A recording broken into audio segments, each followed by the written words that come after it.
Welcome, and thank you sincerely for joining me on this journey into the extraordinary realm of America's elite.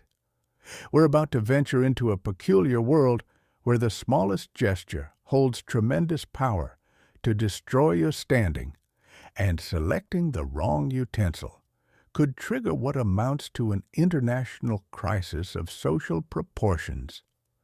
Think your social anxiety feels significant right now? Imagine existing in a world where a single dining fork, the wrong one, mind you, could get you permanently excluded from morning brunches for literally decades. Before we properly dive into this fascinating material, I'd encourage you to subscribe if you find what we're exploring genuinely interesting and worthwhile. Drop a comment below about where you're listening from, and more importantly, share which particular piece of cutlery you invariably seem to get wrong every single time. That would probably be the fish fork, which seems to confuse almost everyone. Honestly, on a fundamental level, nobody truly grasps what the fish fork is actually supposed to do, or why it matters so much. So settle yourself comfortably with soft lighting, perhaps turn on a fan to create that soothing ambient noise in the background, and burrow under your absolute coziest blanket. Should you actually want the full Gilded Age experience, the authentic version, try sitting perfectly upright in an uncomfortable straight-back chair while someone methodically judges your spinal alignment from across the room. It's quite the sensation, really. Let's pause here and reflect for a genuine moment. Have you ever seriously pondered just how many outfit changes were required before midday in these circles? Could social exile genuinely result from eating soup with slightly audible slurping? Was there truly an appropriate and correct technique for fainting gracefully at a garden party?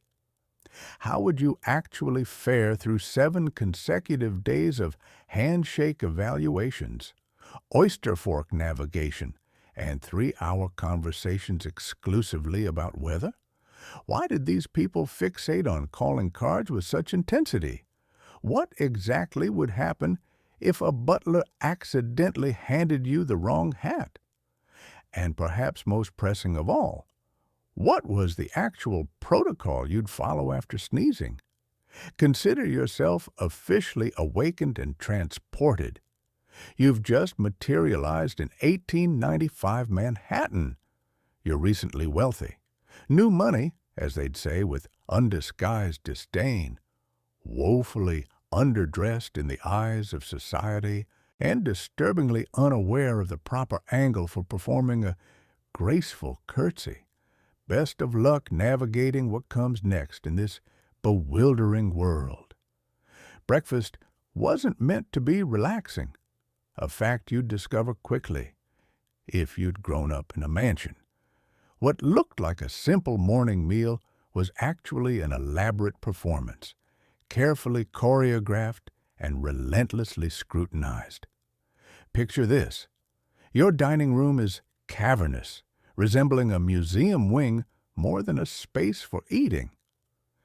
The silverware surrounding your plate has been polished to an almost military shine.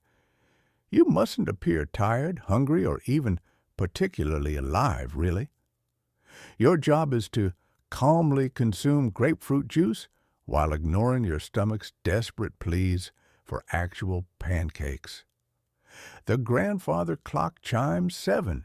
Its echo bounces off ceilings so high you'd swear they had their own weather patterns. Your chair, one of 12 arranged to communicate both power and profound discomfort, scrapes backward with the quietest possible sound. Any louder, and you might disturb the ancestral spirits depicted in oil paintings covering every wall. Spirits who seem permanently focused on critiquing your posture and life decisions. The table stretches before you like a continent of starched linens and intimidating geometry. Your place setting is an art installation masquerading as dinnerware, each element positioned to catch you in a social misstep. Forks of varying sizes and mysterious spoons lurk nearby, each ready to expose you as an imposter should you reach for the wrong one. Selecting the fish fork before noon instead of the fruit fork? That's the kind of scandal that haunts family correspondence for generations. When you reach for your napkin, the butler, whose apparent job is materializing precisely when you mess up, observes you with the benevolent concern of someone who's witnessed countless similar errors before breakfast even properly began. You must unfold that napkin with enthusiasm that's neither excessive nor half-hearted, then drape it across your lap at the exact midpoint between your knees and your ego. Coffee arrives in a pot so heavy you genuinely wonder whether it was previously employed as a murder weapon. You're certainly not pouring it yourself. That's the staff's responsibility. If fortune smiles, your coffee will be hot. If not, you'll learn that lukewarm beverages represent a centuries-long tradition designed specifically to build character. You may accept cream and sugar, but with moderation. 1 sugar cube signals discipline. 2 indicates you're silently crying for help. Conversation begins, but only obliquely. The weather, travel arrangements, and courteous inquiries about relatives you barely remember constitute acceptable topics. Anything remotely engaging, emotional, or louder than a whisper gets shut down immediately. Should children be present, they speak exclusively when directly addressed, and always in complete sentences that begin with mother or father. Laughter is tolerated, though only the variety that doesn't expose your teeth. Your food arrives in carefully curated but frustratingly insubstantial portions. Melon slices so thin they're practically transparent. Eggs served in absurdly tiny cups. Toast presented in a silver rack that simultaneously keeps it cold and upright, like some sort of edible monument to restraint. Request jam. And it arrives with all the ceremonial weight of a peace treaty negotiation. The communal jam spoon gets passed with hushed solemnity, as if any breach in protocol could spark an international incident. Throughout this entire ordeal, you're executing a series of micro-gestures. You butter toast using the proper knife, never, under any circumstances, the dinner knife. Break off bite-sized pieces instead of actually biting into anything. Chew in complete silence. Swallow discreetly. Wipe your mouth according to unwritten generational law. When guests arrive, the performance intensifies considerably. Now you must project effortless charm while simultaneously demonstrating complete obliviousness to your own hunger. Ask a polite question about their recent travels. Nod at strategically appropriate moments. Never let your eyes drift toward the clock, no matter how many minutes have elapsed. Eventually, breakfast concludes. You don't simply stand. You wait for the matriarch, or whichever ancestor currently holds power, to gently signal that this ordeal has finally ended. Only then may you fold your napkin precisely, stand with the fluid grace of someone who's never experienced existential dread, and exit the room as though you're not about to sprint to the kitchen for some actual food. You've survived another family breakfast. Breathing may now resume. Perhaps one day soon you'll remember what eating like a human being actually felt like. Enter the bewildering realm of utensil choreography, where a fork becomes a personality test, and every piece of silverware carries a personal vendetta against anyone who grew up eating cereal straight from the box. By the time your plate arrives, you're surrounded by enough knives to make you wonder whether someone's planning subtle surgery between courses. This isn't random arrangement. Every fork, knife, and spoon has been strategically positioned to test your worthiness. Your place setting functions like a mapped-out landscape with more rules governing it than international airspace. Positioned closest to your plate sits the basic fork, though calling it basic feels like a massive understatement. To its left stands the salad fork, recognizable by its slightly smaller stature and the quiet superiority it radiates. Further left, the fish fork waits patiently for its moment, an occasion that may genuinely never arrive, yet for which you must always be completely prepared. Don't mix this up with the dessert fork, which typically hides at the top of your plate like a smug little satellite orbiting your anxiety. Knives operate according to their own completely separate logic. Your dinner knife sits proudly beside the plate, flanked by the butter knife. Small, but potentially dangerous if deployed incorrectly.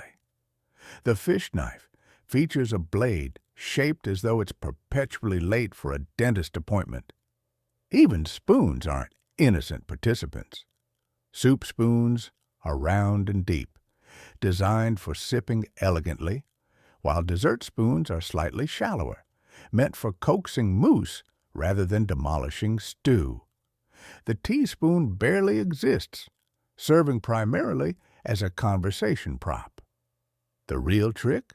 Knowing precisely when to deploy which utensil. Theoretically, the rule is straightforward. Start from the outside and work inward with each successive course. In practice, it's an experiment designed to separate the socially sophisticated from everyone else. Reach for the wrong fork, and you'll catch the eye of some distant relative who hasn't spoken since the Hoover administration, suddenly watching with the predatory intensity of someone who's just found ammunition for years of subtle criticism. That gaze says everything. New money. When soup arrives, you stare down at your options, counting tines and measuring handle lengths while desperately recalling that one etiquette lesson from childhood. Which spoon was it? The round one or the oval? Should you scoop toward yourself or away? The answer, always away, every single time. It's basically a trust fall involving your entire sense of dignity. Bread rolls present another minefield. A tiny bread plate to your left has a butter knife perched delicately on it. But beware, reach too far and you're stealing your neighbor's bread, violating the sacred doctrine of left for bread, right for drinks. Butter gets sliced into minuscule amounts and transferred methodically, never, ever double-dipped. Using the right knife incorrectly somehow registers as worse than using the wrong knife at all. Then dessert approaches. Suddenly you're confronted with spoons and forks that look like they belong in a dollhouse, each designed for a specific confection.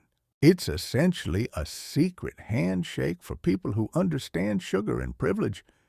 That dessert fork, when it appears, often has one wider tine, a subtle hint that you're supposed to cut cake using the fork side like a polite assassin. If dessert happens to be fruit, you'll need the tiny fork that materializes seemingly from nowhere, conjured by a butler with the timing of a stage magician. Meanwhile, you're surrounded by people who appear to select the correct utensil with the nonchalance of Olympic athletes. They chat, they laugh, they barely glance at their forks. Don't be fooled, though. It's all performance, and they've rehearsed extensively. Someone somewhere is keeping score in silence. You'll know you've failed when your family's next reunion mysteriously gets relocated. When the meal finally concludes, there's one last ritual: arranging your utensils on the plate. Don't simply toss them aside. Knives and forks must be positioned at precisely the right angle, signaling to both the staff and to history itself that you've finished and somehow managed to survive. Cross them accidentally, and you're basically declaring culinary war on the entire establishment. You push your chair back, sweating only slightly, and contemplate what you've accomplished. You've navigated a landscape where cutlery functions simultaneously as a tool and a test. Somehow, you made it through. Tomorrow, you'll eat your cereal with a spoon directly from the box, and it will taste like freedom. Old money families treated posture as if it were a moral virtue. Slouch even slightly, and some great aunt draped in pearls would materialize like a Victorian ghost, whispering, "Shoulders back, dear." Proper sitting had nothing to do with comfort and everything to do with broadcasting that your bloodstream probably contained inherited wealth. For most people, sitting is a casual affair. You collapse into a chair, let gravity distribute your limbs, and congratulate yourself for remaining upright. Not here. In elite circles, sitting down was a skill, sometimes even an audition. The process began before you even approached the furniture. Walking itself had rules. Glide, don't stomp. Pause, don't rush.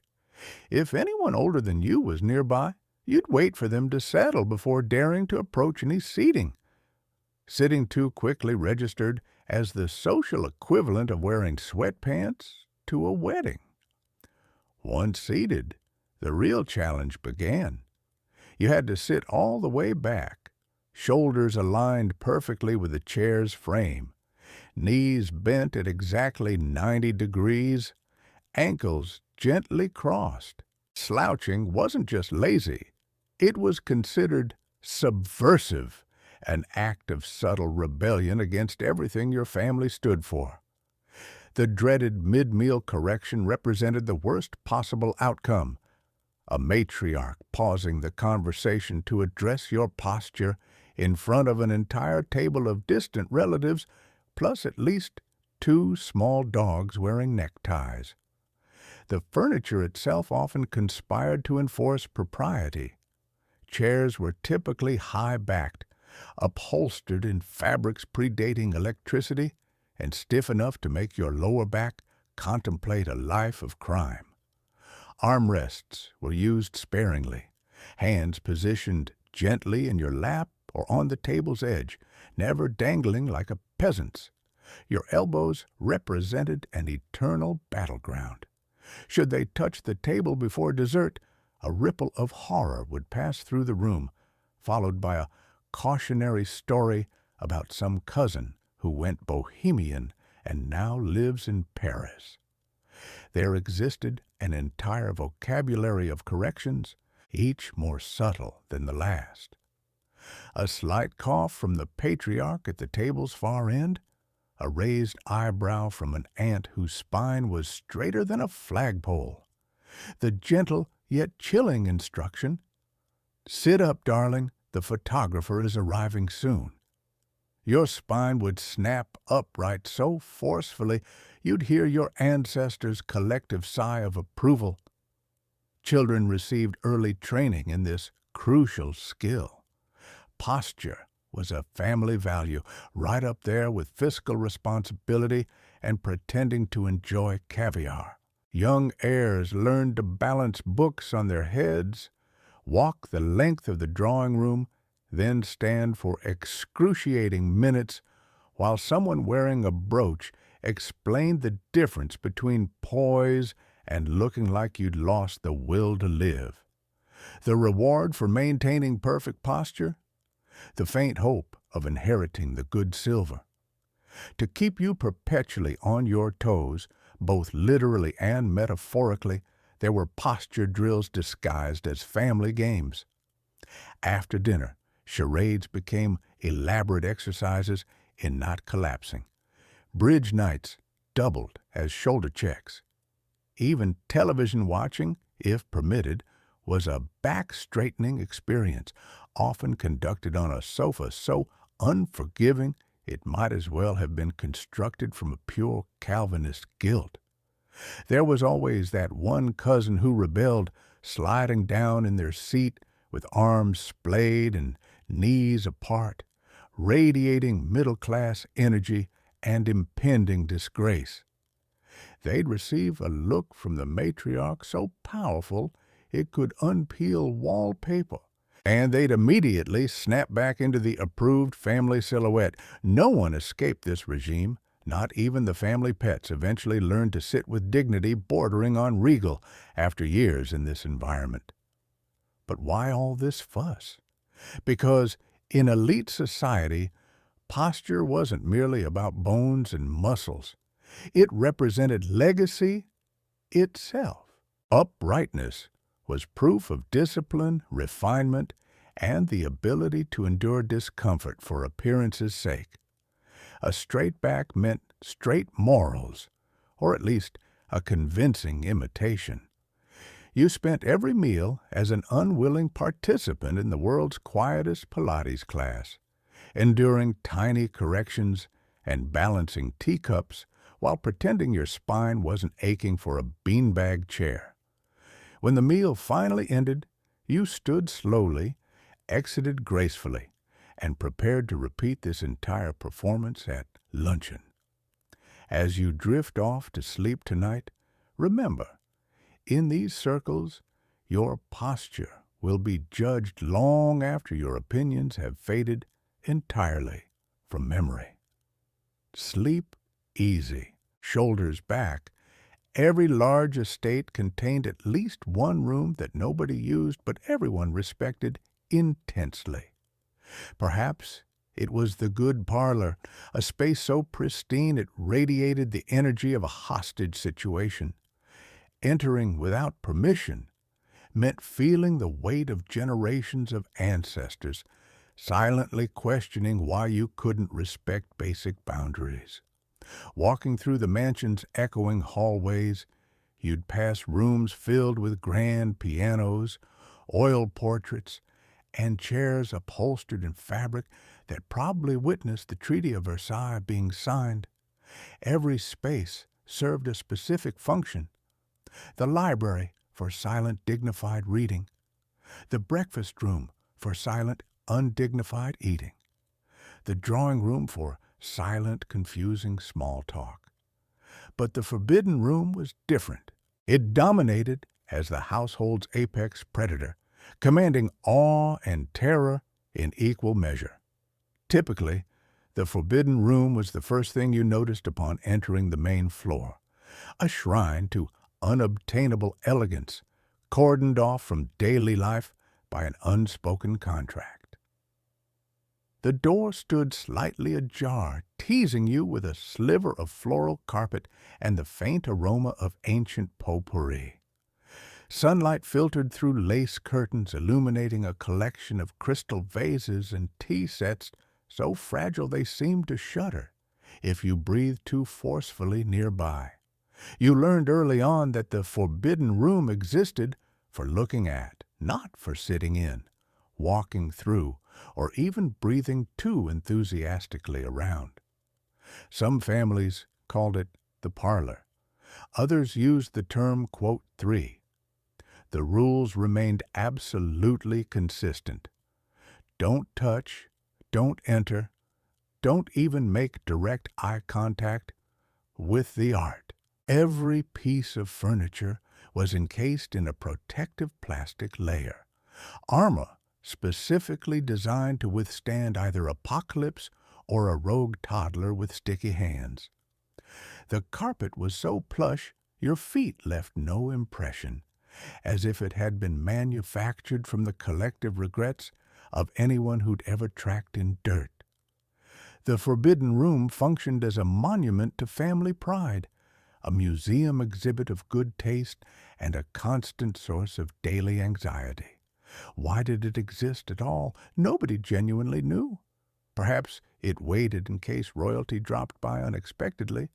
Maybe it served as a living advertisement for the family's taste in uncomfortable seating. One thing was certain. Absolutely nothing should ever be misplaced. A single crooked doily warranted an emergency family meeting.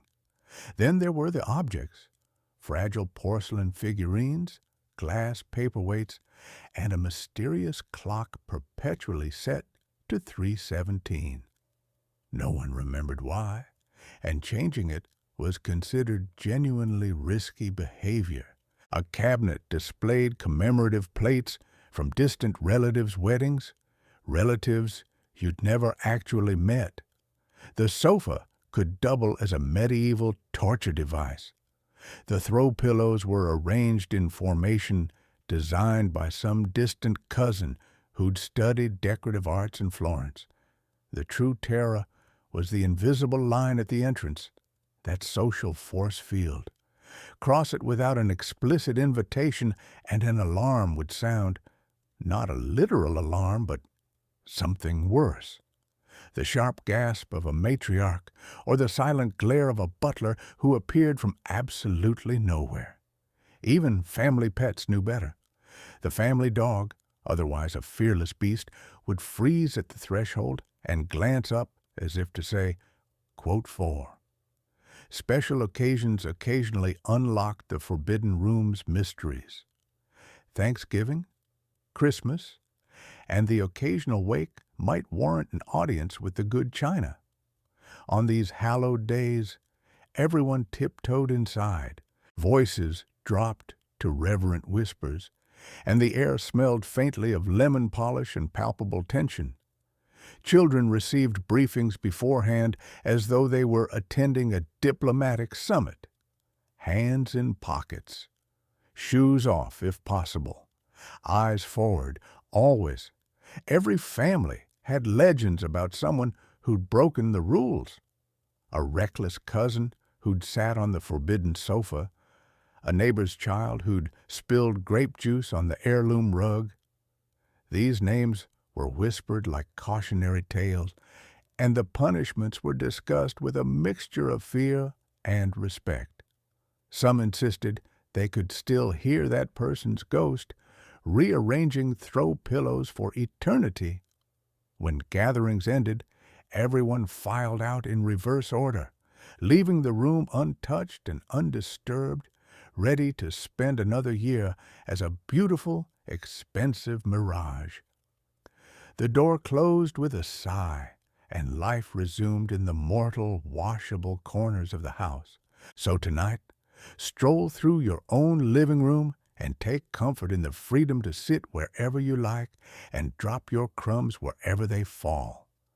Somewhere out there, a forbidden room slumbers, pristine, untouched, and silently judging all of us. Rich people mastered the subtle flex brilliantly. They never bragged. Instead, they mentioned things casually, softly, as if discussing the weather itself. "We took the small yacht this summer. The big one needed polishing." Everything whispered. Excessive volume belonged to people who had to pay for their own vacations. Money was never announced in elite circles. It was gently implied, woven into conversation like a silk thread you weren't supposed to notice. Except, of course, you absolutely did. You might be seated at a 12-person mahogany table with someone who owned 3 ski chalets, a vineyard, and a dog with more Instagram followers than you. But you'd never hear the word wealth spoken above a hush. Money referenced itself in code, never in currency. It began with language carefully crafted over generations. No one said, "We bought a new car." Instead, they confided, "We decided to add something German to the garage." You wouldn't hear, "My son goes to Harvard." Instead, "He's up in Cambridge rowing a bit." Mention property. And it's never "our house in Aspen." It's "we're wintering out west this year." The lodge is so peaceful after the holidays. The trick involved disguising your financial atomic bomb as a conversational snowflake. These gentle flexes weren't accidental. They represented meticulously crafted performances, passed down through generations and polished at elite boarding schools. From childhood, you learned to display only the tip of your luxury iceberg while letting others imagine the rest. Should someone accidentally let slip an actual number, dollars, square footage, anything quantifiable, the group reacted as though someone had dropped a frog into the punch bowl. Numbers were considered vulgar. Abundance should never be quantified. Complaining about privilege was itself an art form. Take vacations, for instance. Nobody simply said, "We went to the Maldives." Instead, it was a gentle sigh about the ordeal of flying commercial since the jet was being serviced, or a wistful comment about how the private beach was a bit rocky this year, but at least the staff kept the drinks cold. These weren't actually complaints. They represented stealth invitations to admire your hardship, as if dealing with an underpolished marble fountain was emotionally equivalent to losing your luggage at the bus station. Charity functions showcased another opportunity. The wealthy loved discussing giving back, but always in lowercase, murmured tones, preferably while wearing something expensive and intentionally rumpled to communicate humility. "We've just been so busy with the foundation this season," someone would say with all the weariness of a miner on a double shift. This represented a performance of self-sacrifice staged for an audience that knew precisely what the tickets had cost. Even mistakes became humble brags. The swimming pool ended up a bit too long for water polo, but perfect for morning laps. The vacation home is terribly inconvenient. One has to land the plane on the grass strip, and the chef's car can't manage the ruts. There was rhythm to it, an entire etiquette manual for how to mention your problems so listeners would know that only the truly spectacularly fortunate could have them. Children absorbed this linguistic ballet from birth. The young learned to never boast, which was code for be clever about your boasting. A 6-year-old learned to say, "Nana's house is so big I get lost going to the tennis court," rather than "Nana has a mansion." As an adult, these skills sharpened into weapons as precise as any oyster fork. Break the unspoken rule by speaking too directly, displaying too much enthusiasm, or actually stating how much something cost, and the conversation stilled. A grandmother would clear her throat. Someone would stir a sugar cube into tea with the intensity of a heart surgeon.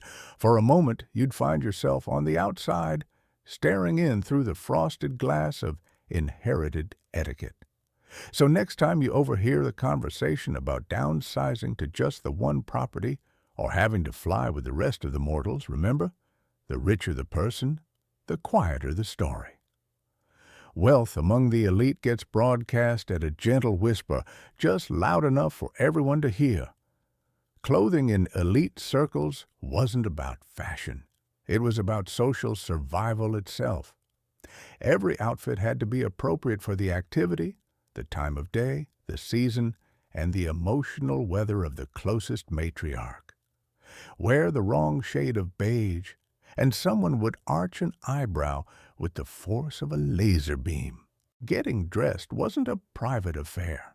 It was an event, a ritual, a small-scale military operation performed at dawn and reviewed by at least 2 generations of relatives. You couldn't simply throw something nice on. You required a day outfit, an afternoon change, and an evening transformation, complete with contingency plans should a surprise visitor arrive or unexpected rain disrupt the ecosystem of social harmony. The wardrobe itself functioned as an arsenal, housing clothing for every conceivable occasion, climate, and contingency. Hats lined up for walking, hats for sitting, hats for thinking somehow. Gloves filled a special drawer in 6 varieties, sorted by thickness, color, and whether they'd ever touched a doorknob. Scarves served dual purposes, functional and strategic, signaling allegiance to certain schools, clubs, or simply the prevailing color of the season, as dictated by the family oracle. Usually, this was a great aunt who'd last worn pants during Prohibition. Choosing what to wear resembled diffusing a bomb. You checked both the weather forecast and the family's emotional forecast. Was Cousin Millicent in a pastels-only mood? Was Grandma feeling avant-garde?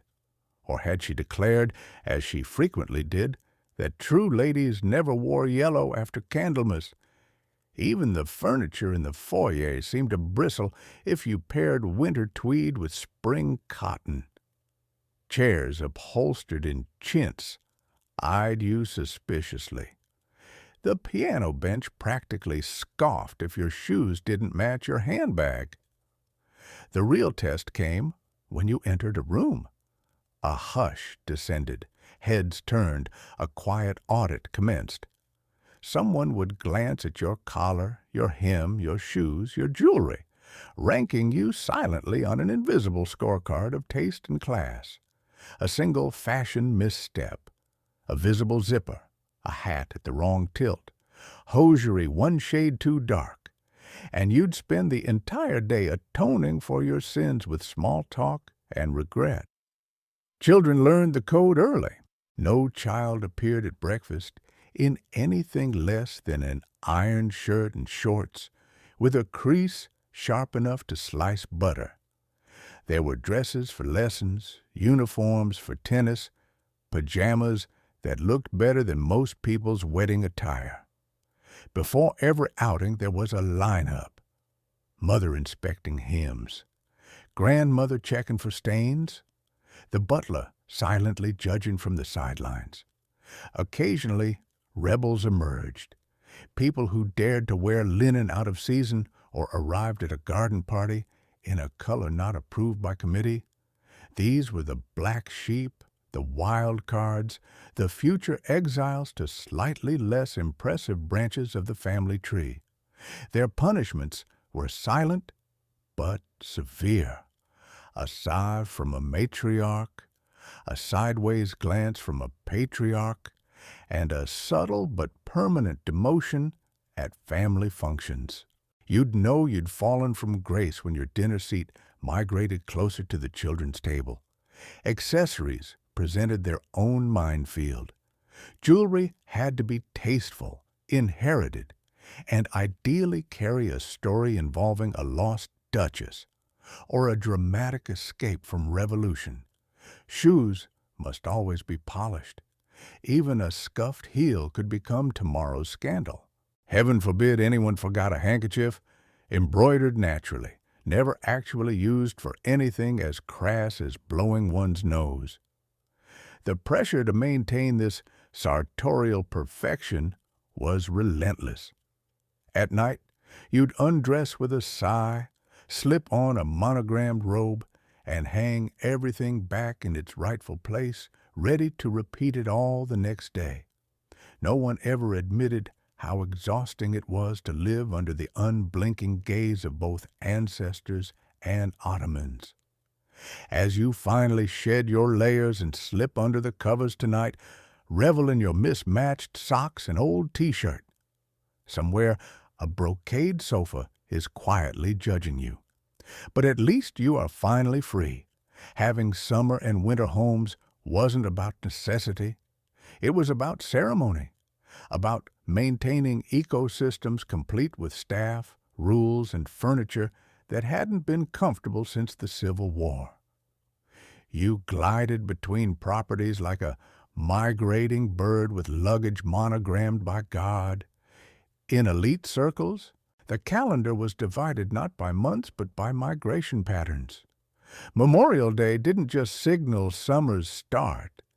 It triggered a logistical ballet involving wardrobes, pets, trunks, and at least one elderly relative loudly insisting that you never open the Newport house before the second week of June. By June 1st, every family member and all available help would be enlisted in the great relocation. Valets and maids packed clothing. Cooks boxed up precious preserves.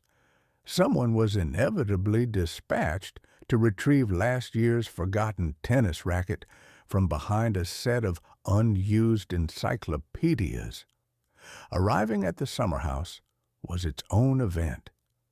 You'd be greeted by a caretaker who'd been airing out the place since late March, which meant opening windows, cursing the raccoons, and occasionally dusting the ancestral silver. There was ceremony to stepping through those doors, inhaling the scent of old wood, mothballs, and just a hint of last season's gin. The furniture was unyielding and noble, reupholstered every decade in patterns that defied both logic and comfort. You weren't meant to relax. You were meant to respect tradition while looking picturesque doing it. Everything at the summer home had a purpose, and every purpose carried its own unspoken rules. Breakfast happened on the porch, but only if the weather and the matriarch's arthritis permitted. Garden parties took place beneath trees older than the American Constitution itself. You'd spend afternoons pretending to enjoy lawn games invented by distant English cousins, and evenings fanning yourself politely in parlors designed for neither conversation nor comfort. Winter brought its own brand of chaos. The family would decamp to the townhouse, a euphemism for a limestone fortress in the city's finest neighborhood.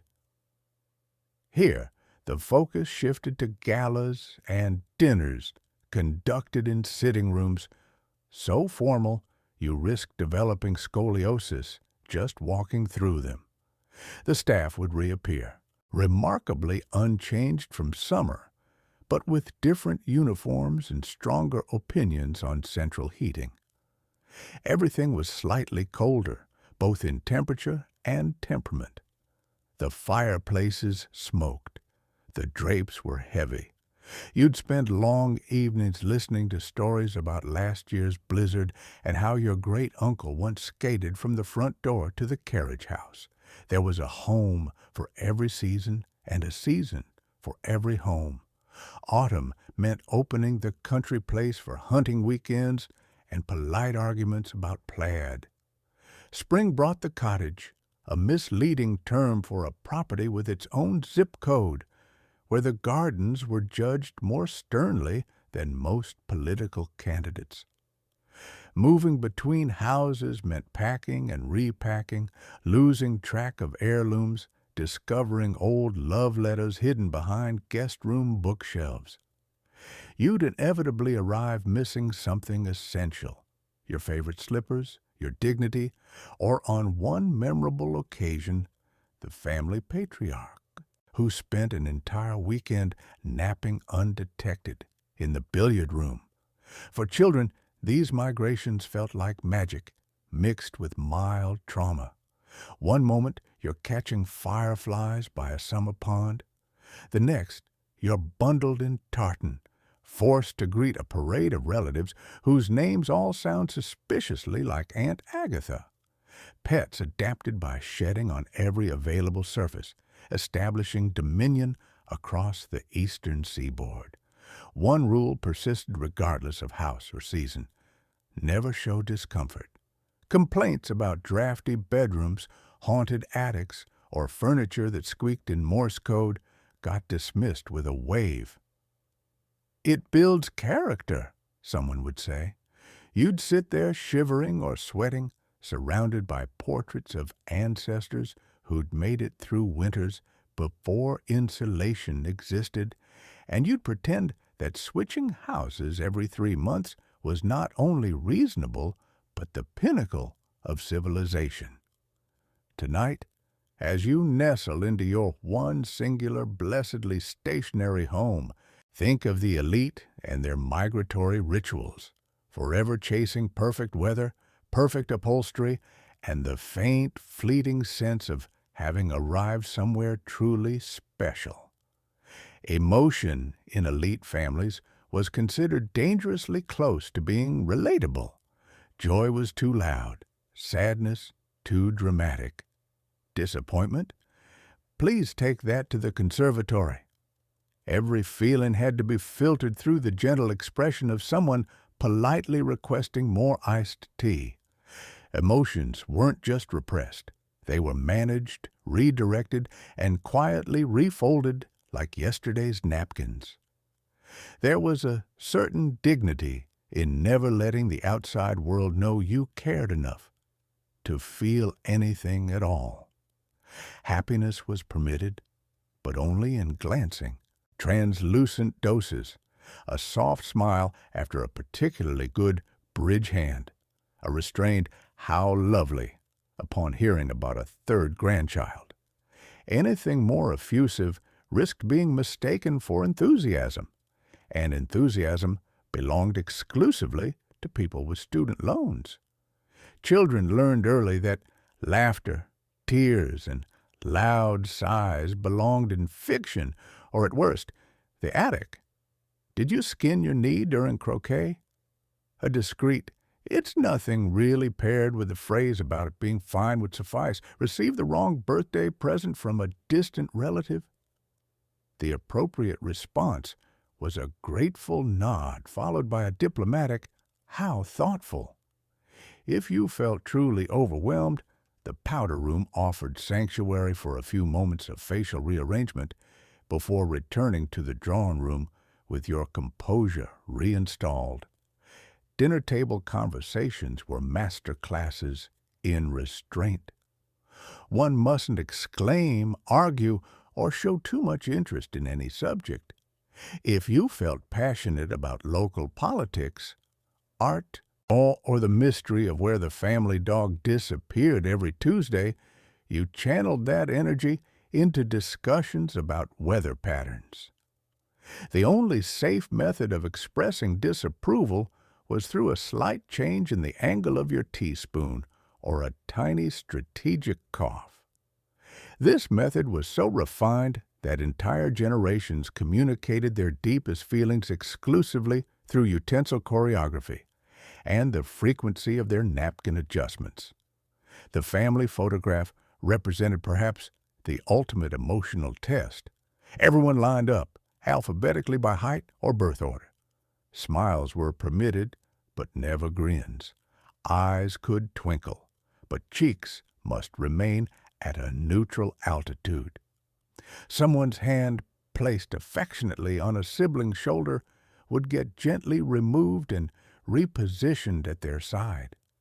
If a child dared to giggle, the photographer's stern look would restore order faster than a police siren. At weddings and funerals, emotion was theoretically permitted, but still heavily regulated.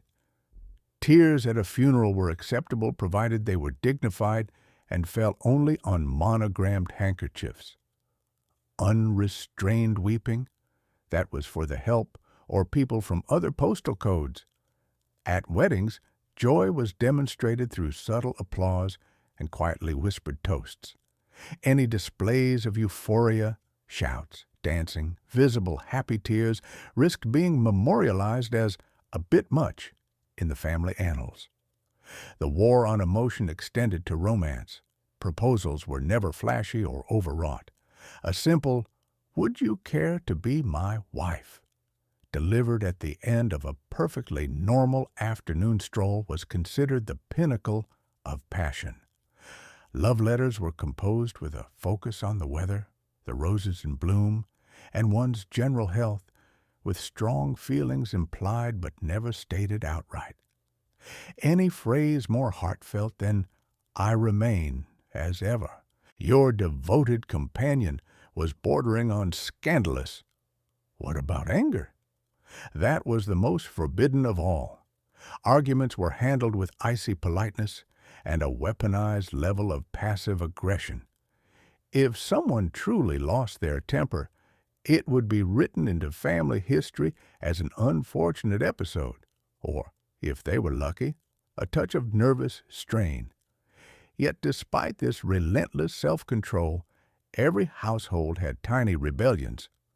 A child would roll their eyes when they thought no one was looking. An aunt would let slip a laugh that rang a touch too loud. Someone would clap a bit too hard at a piano recital.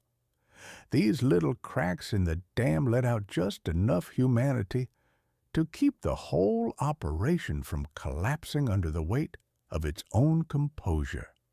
So tonight, if you find yourself stifling a giggle or hiding a sniffle, remember, somewhere a great aunt is quietly adjusting her brooch, doing emotional battle on a front you can't even see.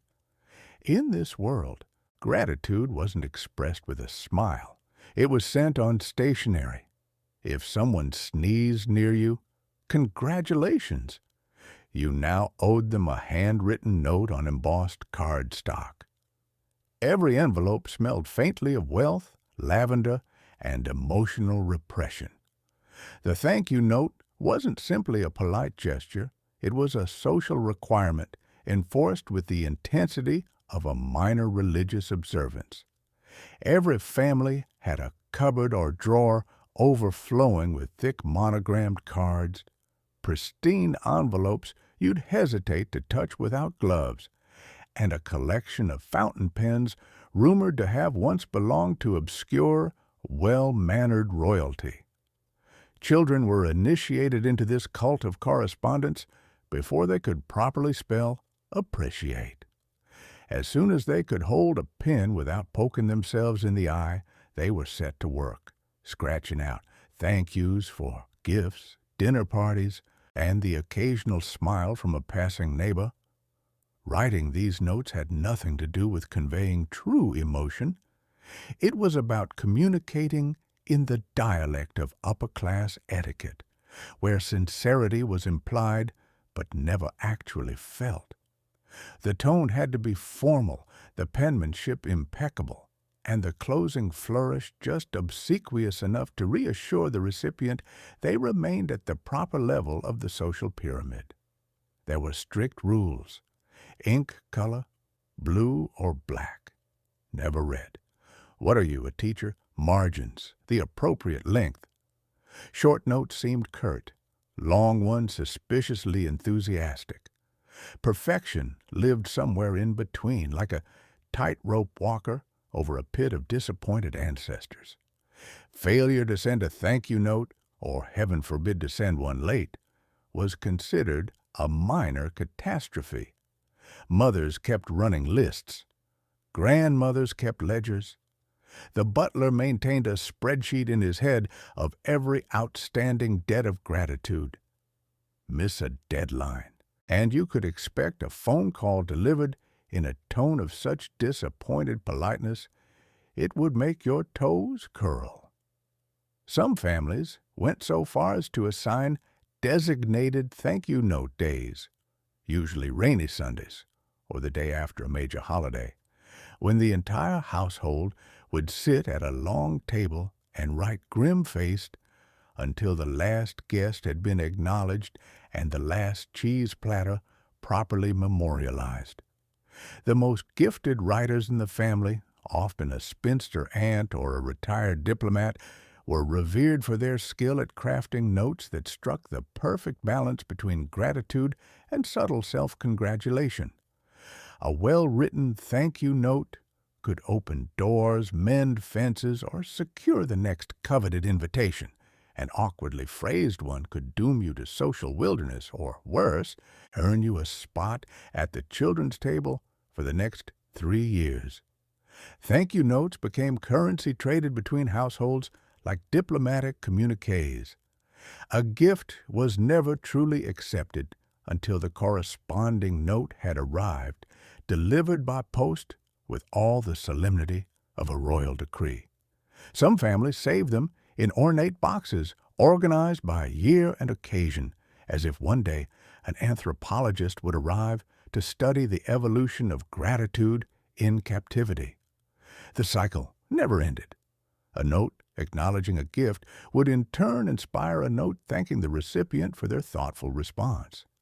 Entire relationships seem to exist solely on paper, a gentle volley of pleasantries back and forth across decades.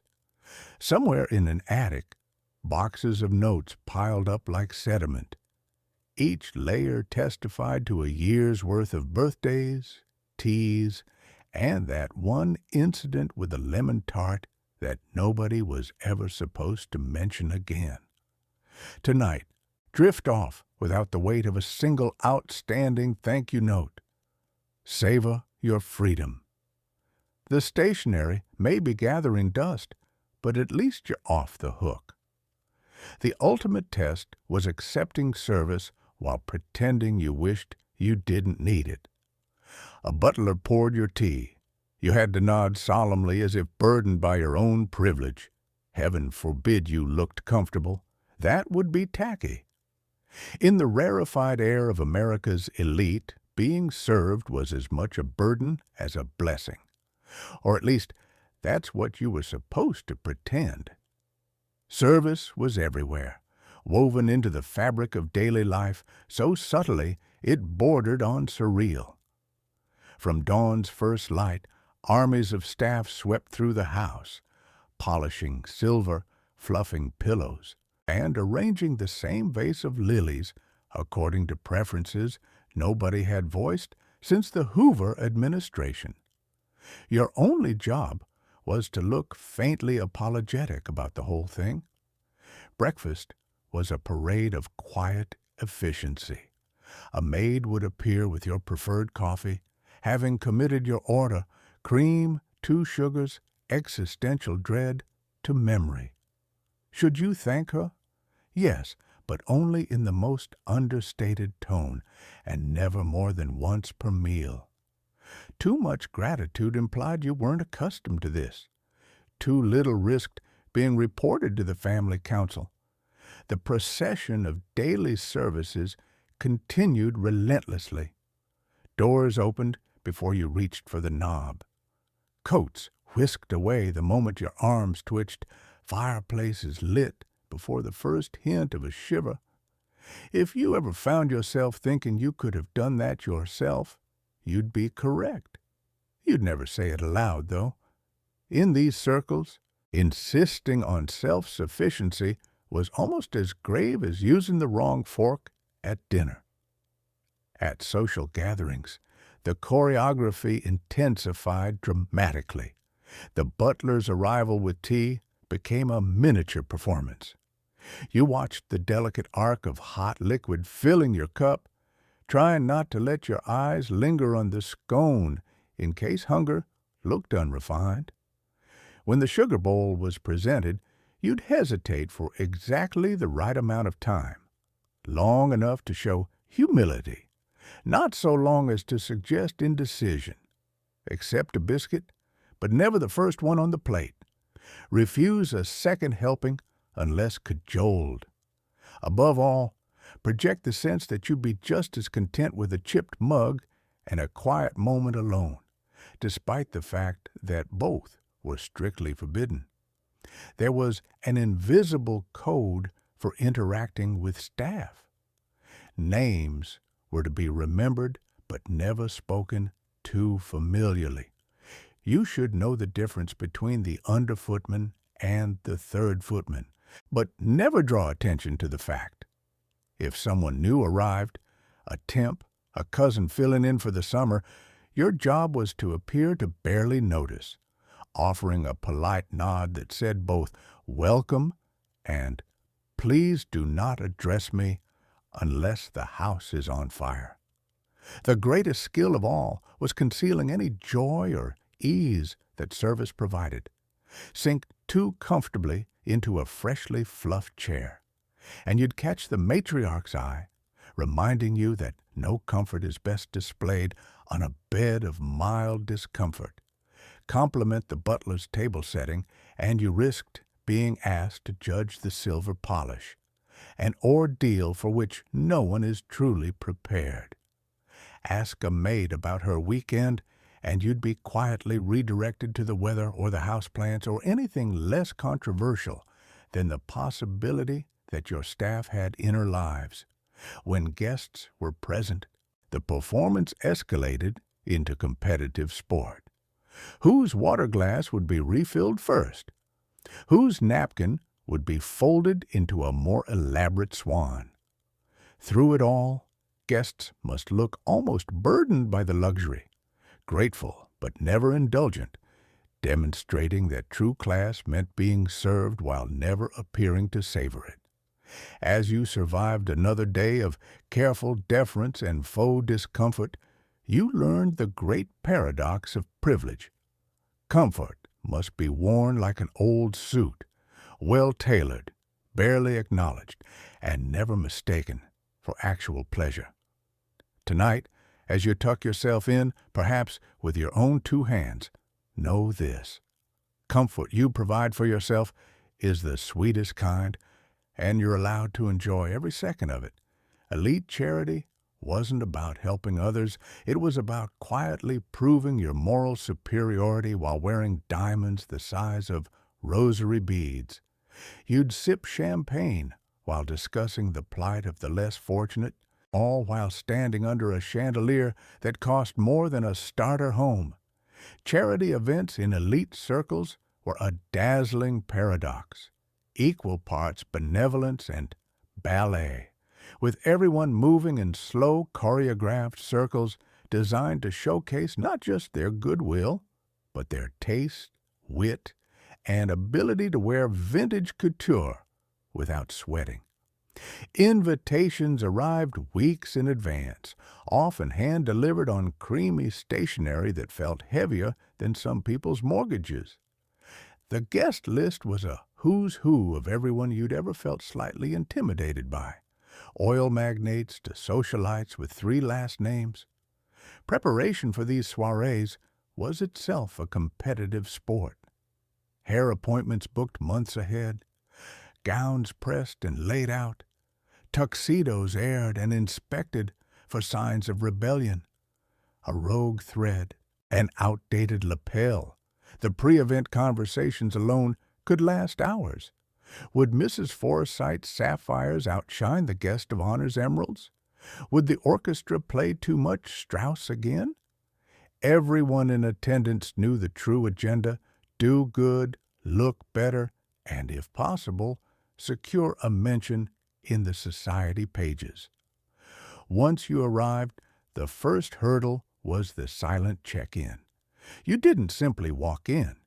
You were greeted at the door by a committee of smiles so polished they could cut glass, then whisked into a receiving line that seemed designed to remind you of every name you'd ever mispronounced. Small talk was a blood sport. You complimented a dress, praised a speech, offered subtle nods that said, "Yes, I'm as generous as I am tasteful." Drinks flowed, and so did the compliments, effortless, strategic, quietly barbed. The true aficionados played the long game.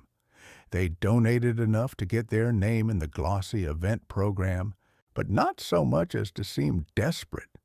Anonymity was an art form.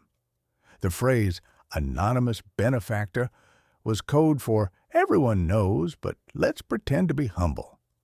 The evening's centerpiece was the auction.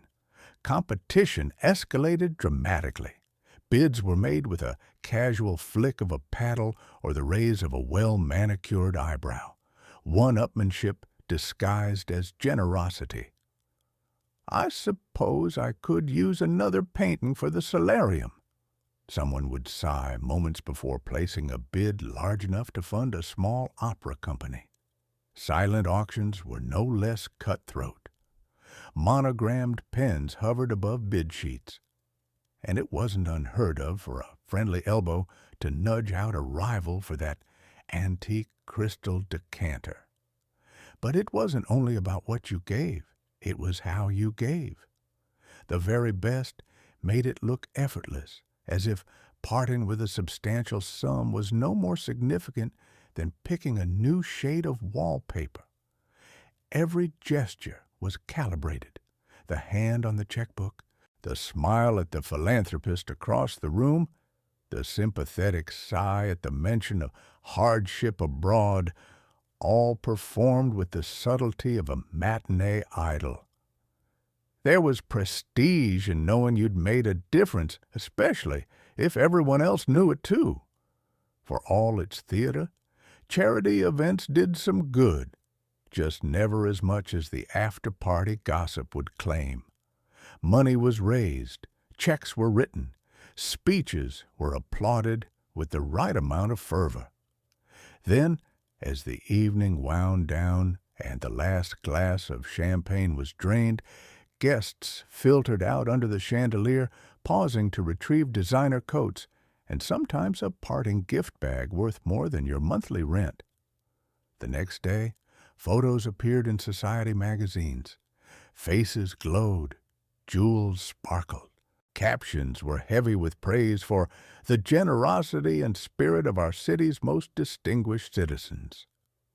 Behind closed doors, invitations for next year's gala were already being drafted, with careful notes about who donated how much, who wore what, and most crucially, who cried the prettiest during the closing remarks.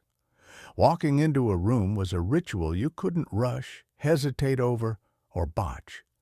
You had to glide smoothly, confidently, like someone who'd never paid an overdraft fee in their entire life. Your entrance wasn't about you. It was about reassuring everyone else that the social hierarchy was still intact.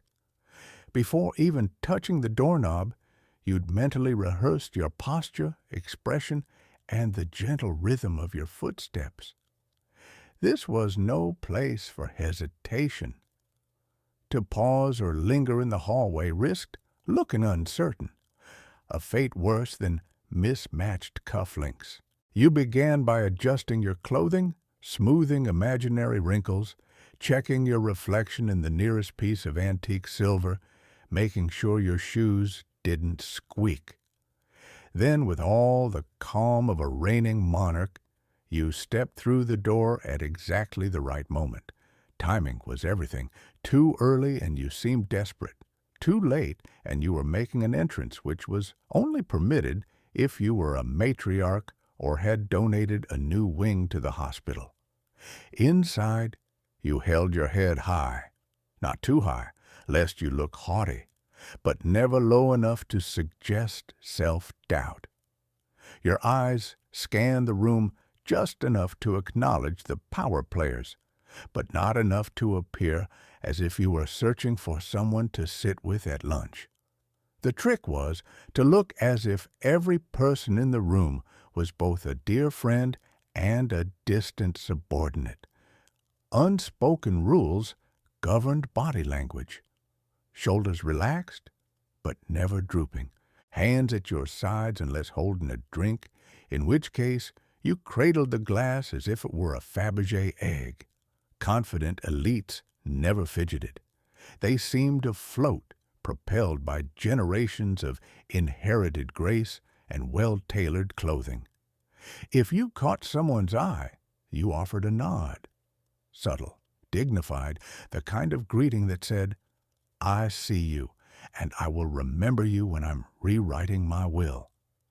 Greeting your host was a ritual within a ritual. You approached with measured steps, a smile that was equal parts warmth and restraint. The handshake, if offered, should be firm but brief, with the palm ever so slightly upturned, a gesture historically associated with both peace and the expectation of tribute. Compliments were issued in a controlled tone. "What a beautiful gathering," or "Your home looks as stunning as ever." No gushing. Gushing belonged to people who hadn't learned to appear effortlessly bored by perfection. You were always aware of your audience. Even if no one was watching, they were. You walked as though being quietly evaluated by a committee of ants. If you traversed the room, you did so at an unhurried pace, resisting the urge to check your phone or dart into a safe corner. Every step signaled that you belonged here, had always belonged here, and would continue to belong long after the seating chart changed. The true connoisseur of entrances knew the value of subtlety. You never drew attention. Instead, you cultivated an aura, part mystery, part authority, part mild amusement at the whole charade. If your entrance was noticed, it was for all the right reasons. People felt reassured by your presence, as if order had returned and the punchline to some ancient family joke was now safe in your hands. Should you ever falter, stumble on the rug, get caught in the crosshairs of a particularly chatty cousin, or enter just as someone finished telling a story about your childhood mishaps, your best defense was a wry smile and the gentle art of deflection. What a remarkable carpet, you might say, as if the house itself had conspired to trip you. Tonight, as you walk from kitchen to living room, perhaps in pajamas and socks, remember, you don't need to own the economy to enter a room with confidence. Sometimes the grandest entrance is the one where you simply feel at home. Family portraits weren't snapshots, they were negotiations. Every person had a designated place based on age, wealth, power, and who had offended the matriarch most recently. Smiling too widely was a sign of weakness. Smiling too little made you troublesome. The photographer arrives, a professional naturally, with an accent that cost extra. The family assembles in the grandest room available, one with just the right balance of ancestral oil paintings and awkwardly looming taxidermy. It's time for the annual portrait, an event less about immortalizing love and more about reaffirming the pecking order. There's choreography to the whole process, but instead of dance, it's an intricate whispered debate. Grandparents command throne-like armchairs. Parents are grouped close by, angled toward the lens for maximum generational impact. Children are marshaled into the foreground, each instructed to look cherubic, but not competitive. Any hint of rivalry warrants a private word later. Adult siblings jostle for middle ground, visible but not blocking the legacy faces, while the family's most recently acquired in-law hovers somewhere near the periphery, smiling bravely in the face of existential uncertainty. Outfits are selected with military precision. No two patterns clash. No hemline threatens scandal, and the color palette must flatter not only skin tones, but the prevailing shade of the antique wallpaper. Accessories are scrutinized carefully. Brooches are allowed if they belong to an ancestor, but nothing so bold as to upstage the patriarch's tie. The result is a tableau that looks coordinated, but never too eager. A subtle message to posterity that these people understood both restraint and the power of a well-timed silk scarf. Then comes the most important decision: seating. This isn't mere logistics. It's psychological warfare. Who stands beside whom? Which cousin gets banished to the back row? Whose place on the edge hints at some yet unspoken family drama? To the uninitiated, it's just a group photo. To the participants, it's the Game of Thrones with less violence and more pearls. The photographer attempts levity, making gentle jokes or asking everyone to say cheese. This gets met with the strained amusement you'd find at a royal wake. A smile must be natural but not toothy. Just a hint of mirth, as if everyone's sharing a private joke about capital gains. Eyes should be open but not wide, alert but not desperate, Any sign of joy must fit the collective emotional temperature of the moment. Children threaten to derail everything. The youngest wriggle, the oldest sulk. Somewhere a toddler is seconds from launching a bow into the fireplace. Mothers hiss threats through their teeth. Fathers offer bribes of forbidden dessert. The matriarch simply fixes the room with a stare so powerful that the mere thought of fidgeting fades away. Sometimes the family dog or a particularly photogenic cat gets invited in, carefully brushed and positioned for maximum symbolism. Pets are a wild card, but a necessary one. Their presence softens the tableau, suggesting a family so secure that even the spaniel knows its place. When the camera finally clicks, everyone holds their breath, muscles tensed in a display of unity and quiet discomfort. After the shot, there's a collective sigh, a scramble to remove scratchy jackets, and the immediate disbanding into smaller, less regimented groups. Later, the chosen photograph gets framed and placed in the hall, a monument to order, legacy, and unspoken alliances. Visitors will comment on the family's resemblance, the serenity in their eyes, never knowing the scene was brokered like a peace treaty and enforced with the silent pressure of 150 years of tradition. Tonight, as you scroll through your own messy phone photos, remember, a little chaos, a lopsided grin, and someone's thumb in the frame might be the truest portrait of all, and no one has to negotiate where you stand. Inheritance wasn't just money, it was a full-contact sport. Every cousin, aunt, and distant relative became a player, elbowing for position within a complicated financial Hunger Games. You'd spend holidays casually wondering which antique vase would be yours if everyone else mysteriously disappeared. The first rule of inheritance politics was never to talk about inheritance politics, at least not openly. Discussions of the will were slipped into conversation with the subtlety of a foghorn. Your grandfather always loved that clock, you know. Or, I do hope Aunt Lydia remembers who actually dusted these candlesticks last Christmas. These gentle reminders served a dual purpose, preserving family harmony on the surface while fanning the flames of competitive anticipation beneath. Every holiday or family gathering was an audition. Children practiced their manners with monastic discipline.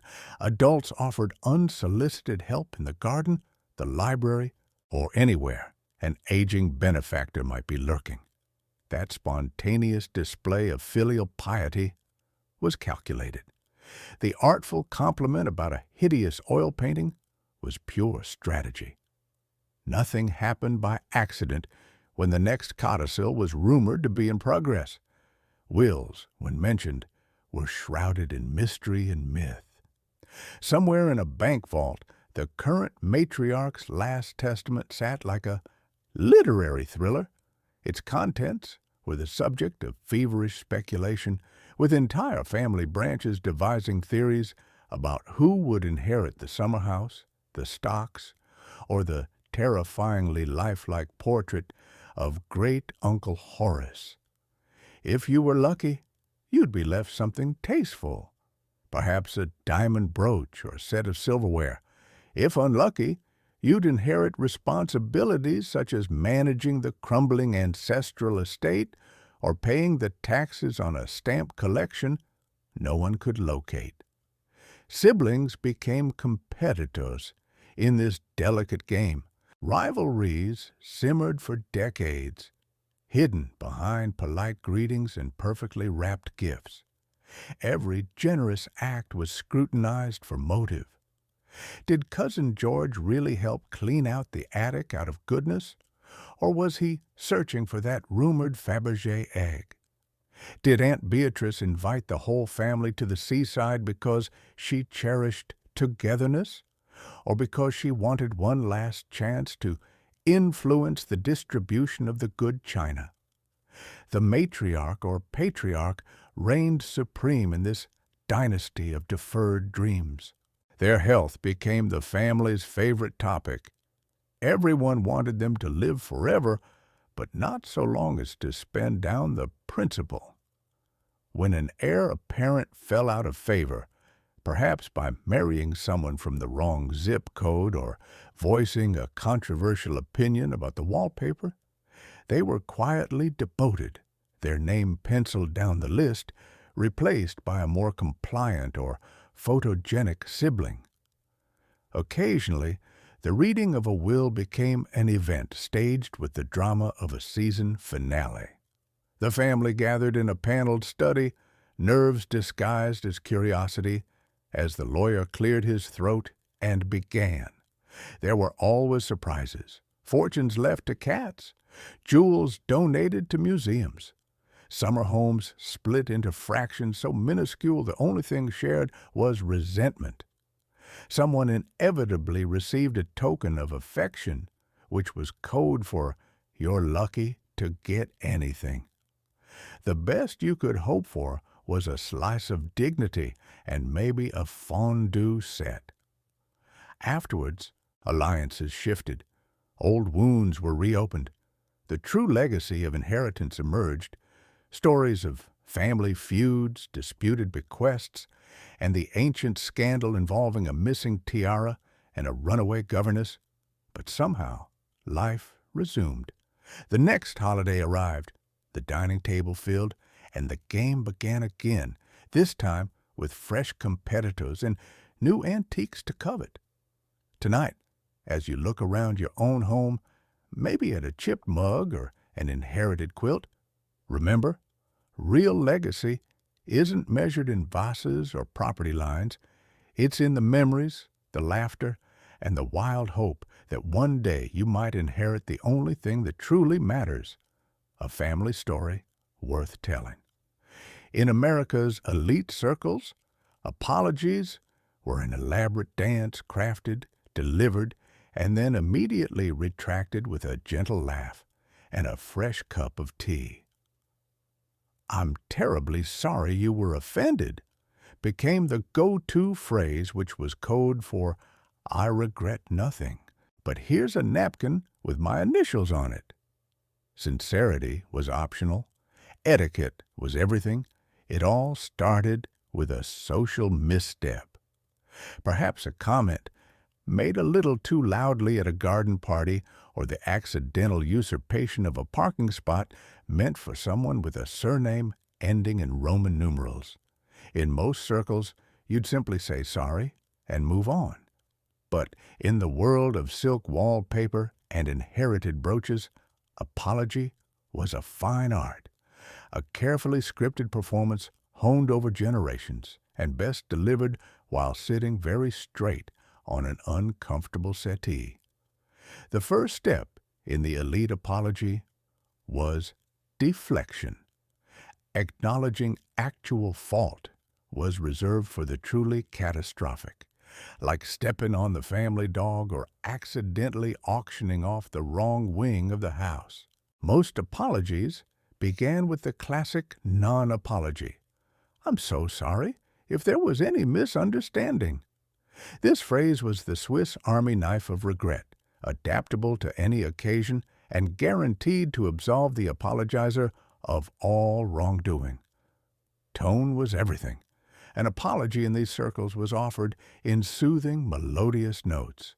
Never rushed, never urgent, always paired with an offer of refreshment.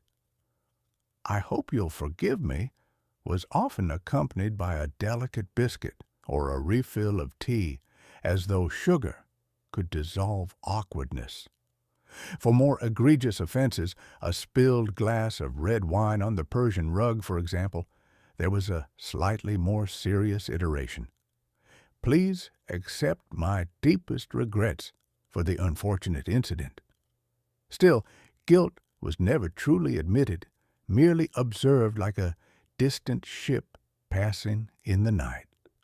The next step was distraction. Change the subject quickly but politely, perhaps to the weather or the tragic state of the roses. If done with finesse, the wronged party would find themselves discussing rainfall totals or next season's social calendar, momentarily forgetting whatever slight had just occurred. Bonus points were awarded if you could work in a gentle compliment. "You always wear blue so well, dear. I do hope I didn't ruin your evening." The wronged party, suddenly cast as a fashion icon, might even thank you for your thoughtfulness. Physical tokens sometimes sweetened the deal. A carefully chosen bouquet, a box of imported chocolates. For more serious matters, a personalized note on heavy monogrammed stationery. These gestures didn't imply guilt. They simply reminded the recipient of the apologizer's good breeding. The note was especially key, never too effusive, never too brief, always hand-delivered so the staff could bear witness to your magnanimity. Timing was crucial. One must apologize neither too soon nor too late.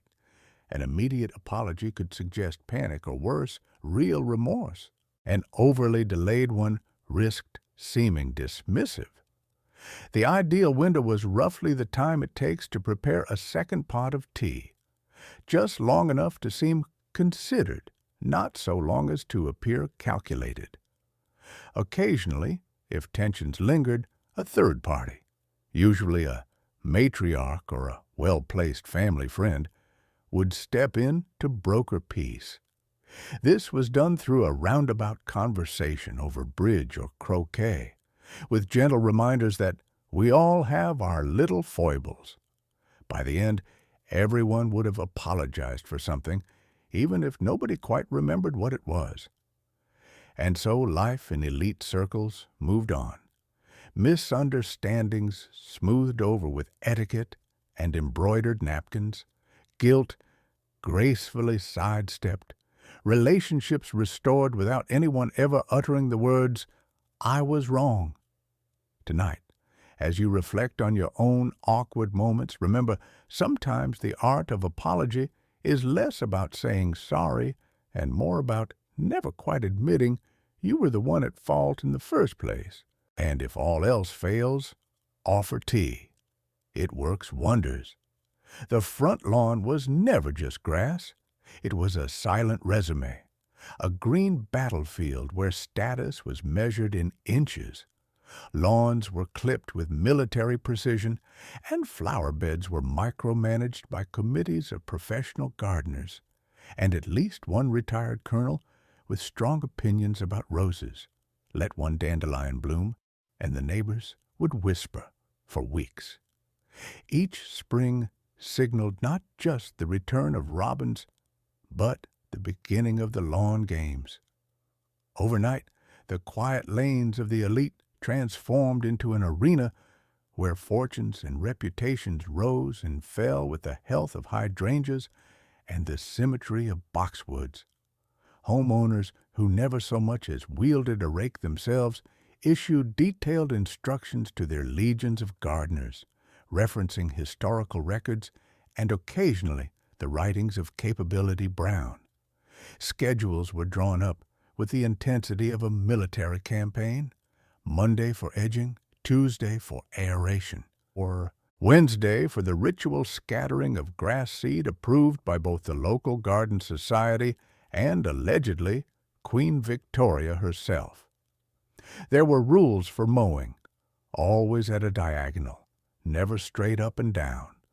Watering before sunrise for maximum smugness. Fertilizing organic only, unless the neighbors went synthetic first. Every aspect of the lawn was fair game for scrutiny. Grass was expected to be so uniform it resembled billiard felt, emerald green, lush, and thick enough to induce jealousy in professional athletes.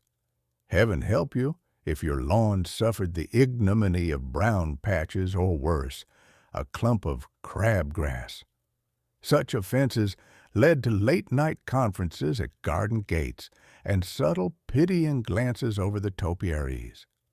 Flower beds were their own highly competitive league. Nothing was left to chance. Seasonal blooms were chosen for maximum impact, carefully timed so the garden was never without color or fragrance. Tulips gave way to peonies, which in turn yielded to roses, all orchestrated in a crescendo of scent and hue. New plants were whispered about before being planted. Have you heard the Freemans are trying blue delphiniums this year? A statement that could either mean admiration or the first step toward social exile. The crowning jewel was the lawn ornamentation. Statues, bird baths, and sundials appeared and disappeared, according to the whims of both fashion and personal rivalry. The bravest families entered the annual garden tour, an event so charged with underlying competition it made the Olympic Games look like a friendly picnic. This was where the true hierarchy of the neighborhood was revealed, not through conversation, but by whose hydrangeas survived the late frost and whose beds were mulched to perfection. Children were enlisted in the cause, drafted into weed patrol and daffodil duty. Every family had stories of a beloved spaniel that disgraced itself on the neighbor's manicured lawn, or a cousin who mowed too close to the prize irises and was never invited back. Dogs learned quickly to tiptoe along designated paths or face exile to the back garden, but perhaps the most fearsome player was the retired military man down the lane who patrolled with a clipboard, issuing both advice and veiled threats. "Your edging is looking a little ragged, Mrs. Ashbury. Shall I lend you my shears?" was a question with no correct answer, except, and you admitted defeat. Decline, and your lawn would be the subject of subtle sabotage for months. The season reached its crescendo with the neighborhood fete, where prizes were awarded for best rows, straightest hedges, and most original display. Winners took home grave trowels. Losers took home resolve to try harder. Everyone took home stories of the year's great victories and tragic defeats. Tonight, as you gaze upon your own patch of grass, be it a tidy yard or a wild tangle, remember, sometimes a single dandelion is an act of rebellion. In the world of elite lawns, survival often means knowing when to let it grow. Formal dinner presented challenges that casual meals never had. You weren't allowed to eat like a normal person. Tiny, silent bites had to accompany vigorous eye contact with strangers named Huntington. Bread rolls were torn, never bitten. Soup was sipped, never slurped. Joy was optional. Stepping into the dining room for a formal meal felt less like entering a place of nourishment and more like taking your place at a diplomatic summit, if the diplomats were armed with monogrammed silver and a deep ancestral fear of audible chewing. Each seat was assigned with place cards rendered in copperplate script that dared you to sit in the wrong spot. The table itself stretched to distant horizons, draped in starched linen. Its surface groaning under so much cutlery, you wondered whether anyone might perform minor surgery between courses. Your first challenge involved determining which bread plate was yours or your neighbor's. Whispered mnemonics existed for this: left for bread, right for drink. But woe betide the guest who reached the wrong way and instigated a silent, buttery turf war. Once secured, your bread roll was not to be bitten, but delicately torn into smaller pieces, each one buttered with the appropriate knife as if conducting a sacred rite. The only thing forbidden more strictly than biting straight into a roll was apparently being seen enjoying it. The soup course became a battleground of etiquette. The soup spoon, never to be confused with a dessert spoon, for that was social exile, had to be dipped away from the body and sipped in monastic silence. Slurping was grounds for a scandal that could echo through generations. If the soup was too hot, you waited. If it was too cold, you smiled. If it was made from something unrecognizable, turtle, perhaps, or some vegetable never seen outside French cuisine, you quietly persevered, sipping and nodding at the host's culinary ambition. Conversation during dinner represented another Olympic event. You were expected to make small talk, never about money, politics, or actual feelings, with the guest to your right during the first course and the guest to your left for the second. Switching conversational partners mid-course was as taboo as switching forks. You asked questions, but not too many, and answered without oversharing. If someone mentioned their recent trip to Europe, you responded with a knowing smile and a comment about the weather in Paris, regardless of whether you'd ever left the state. The main course presented its own challenges. Portions arrived artfully minuscule, arranged in architectural stacks that dared you to dismantle them. Knife and fork choreography was strictly observed. You had to cut no more than one bite at a time. Anything more suggested haste, gluttony, or a working-class upbringing. If you finished your course early, you waited, with hands politely folded, resisting the primal urge to lick your plate or drum your fingers on the tablecloth. Then there were the minefields of wine pairings and glassware, the water goblet, the red wine glass, the white wine glass. Each had its proper place, and heaven help you if you confuse them. Should you accidentally pick up the wrong glass, the protocol was to pretend you hadn't, setting it down with the practiced nonchalance of someone who'd never made a mistake in their life. Dessert was both a relief and a final test. Spoons and forks of unique shapes arrived, each suited for a specific confection. Pastries were dissected with surgical precision, and fruit was consumed with the air of someone reviewing a legal document. If cheese was served, it came with its own implements, and questions about origins or rind were a chance to display just enough curiosity, not so much as to reveal ignorance. By the time coffee arrived, most guests were exhausted. Plates were cleared in silent, synchronized waves.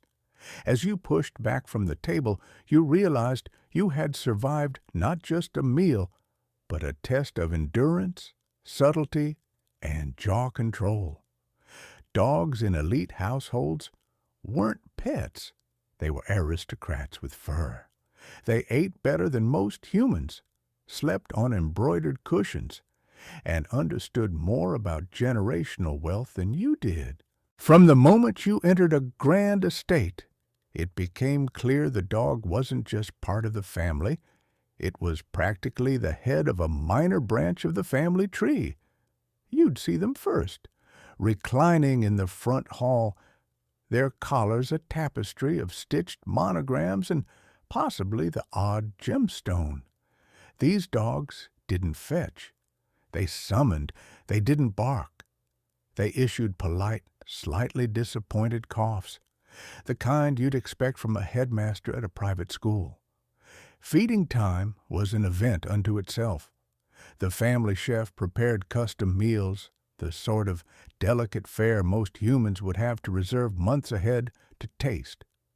Chicken poached in filtered water, carrots cut into decorative rosettes, a biscuit that, if the rumors were true, was flown in from France. Suggest canned food or, heaven forbid, kibble, and you'd receive the sort of withering stare typically reserved for people who ask for ketchup at a steakhouse. The dog's bed was less a sleeping space and more a curated exhibit of textile history. Hand-embroidered cushions, heirloom quilts, Even the odd cashmere throw were arranged just so, providing the dog with an array of options. Occasionally, the animal might deign to nap in the sunroom or sprawl across a fainting couch, further rearranging the pillows to suit its ever-evolving aesthetic. Everyone understood the hierarchy. You adjusted your seating, not the dog. Exercise routines were conducted with military precision. Walks were more like promenades attended by a staff member whose main job was to carry a parasol and make polite conversation with passing neighbors. If the family had grounds, and of course they did, the dog had its own mapped territory, special lawns for romping, a particular set of steps just for contemplating the state of things. If feeling adventurous, a private pond for supervised splashing. Sometimes the family would throw a party just for the dog's birthday, complete with a cake from a renowned patisserie and an exclusive guest list that definitely excluded the cat. No one talked baby talk to these dogs. Instead, conversations were calm, measured, and contained just a hint of negotiation. Would Madam like to stroll before luncheon or after? The butler might inquire, leash in hand. When guests arrived, the dog performed a brief inspection, sniffing shoes and assessing the worthiness of visitors. Children were allowed to play, provided they remembered the cardinal rule: the dog chooses you, never the other way around. The dog's medical care rivaled that of minor royalty. Annual checkups with the most discreet and well-connected veterinarians, grooming sessions that lasted longer than some debutante balls. If the animal had an ailment, herbal poultices and homeopathic remedies were sourced from distant relatives or expensive catalogs.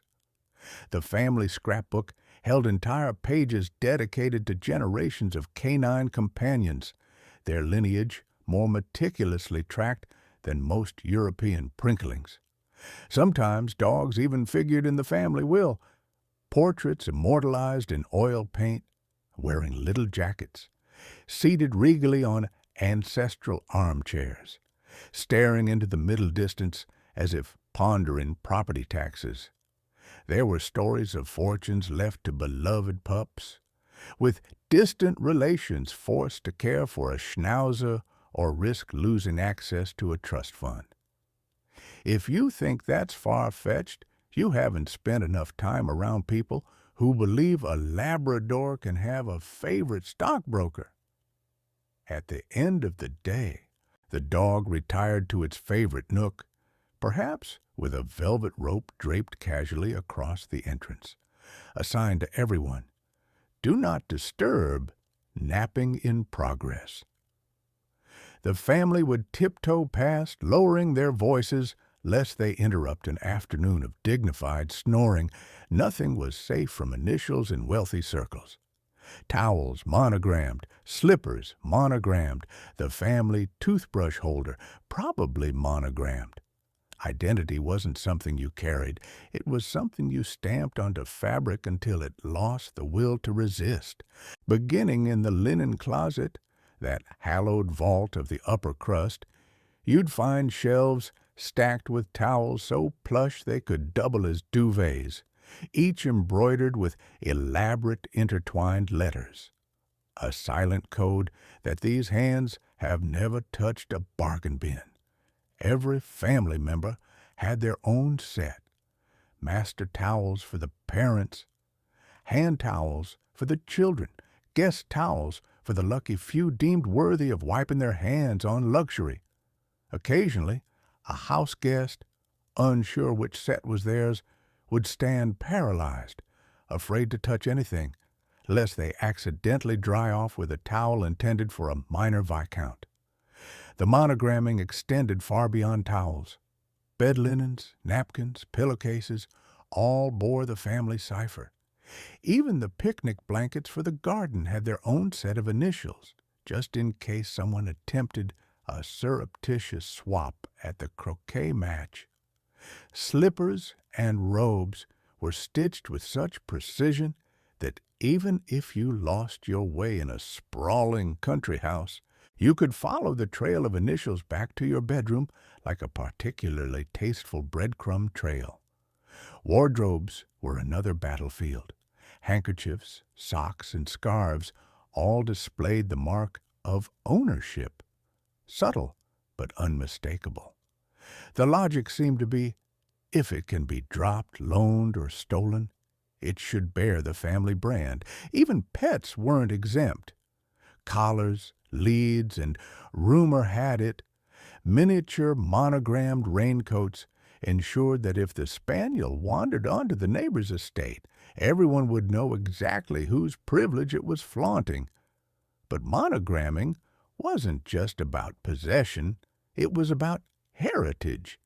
Each design was a family heirloom in itself, with styles passed down like secret recipes. There were debates, sometimes fierce, over fonts and thread colors. Should the initials be italic or block, gold thread or navy, triple shadowed or elegantly understated? There were tales of entire family meetings derailed by the controversial choice of a serif.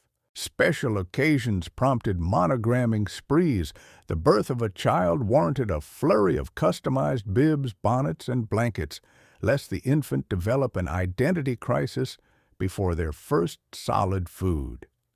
Engagements unleashed a storm of new bathrobes, tea towels, and, most crucially, the merging of initials into one decorative cipher, an art form rivaling heraldry. Weddings called for hand-stitched table runners and enough engraved napkin rings to outfit a small army. The ultimate flex was the monogrammed travel accessory.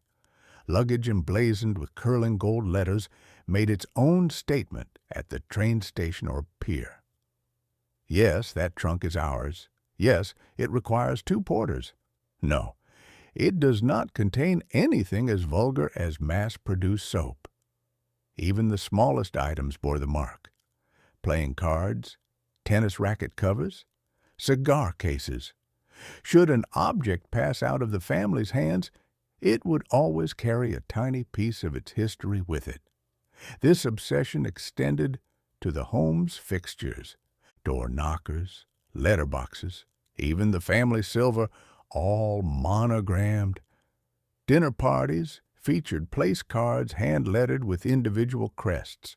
The family Bible, if it could have been monogrammed, would have been. What did it all mean?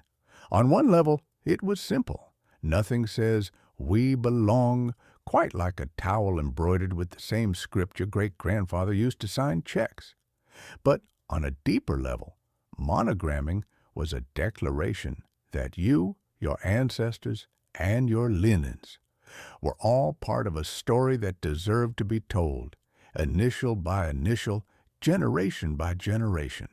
Tonight, as you dry your hands on an unmarked towel or slip into anonymous pajamas, take a moment to imagine a world where every possession quietly announces its place in the lineage. Then smile and remember, the only monogram you really need is the one you leave on the world one day at a time.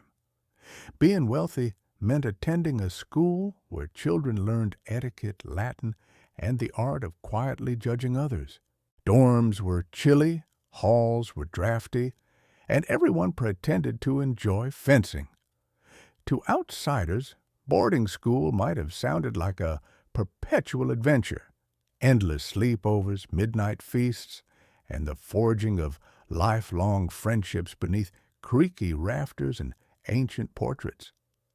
In reality, it was an elaborate theater of tradition, hierarchy, and, if you were lucky, just enough scandal to keep things interesting. The rules started early and multiplied quickly. There was a right way to make your bed. Hospital corners, naturally. A correct order for lacing your shoes. Precise etiquette for the breakfast queue. You quickly learned that oatmeal could be a weapon, and that making eye contact with the head prefect before noon was best avoided. Breakfast itself was a marathon of silent suffering, lukewarm eggs, a surly housemaster, classmates who could recite Virgil but apparently not basic table manners. Dress codes were taken to dizzying heights.